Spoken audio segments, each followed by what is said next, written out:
Taas pasahe sa MRT at iba pang malalaking balita sa pagtutok ni Dano Tingkungko.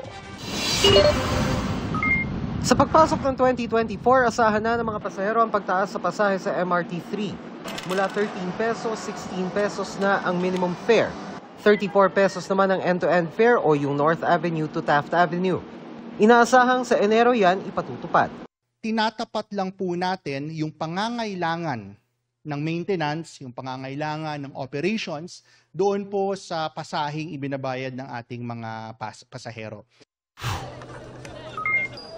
Nakatawid na sa Egypt mula sa Gaza ang 8 pang Pinoy at 1 Palestinian. Ilang Pinoy ang nagpaiwan sa kabila ng aprobadong exit clearances para samahan ng amang Palestinian. Nagpaiwan din sa Gaza ang 1 Pinoy dahil hindi pinayagang makatawid ang amang Palestinian. Para sa GMA Integrated News, Dano Tingkungko, nakatutok 24 oras.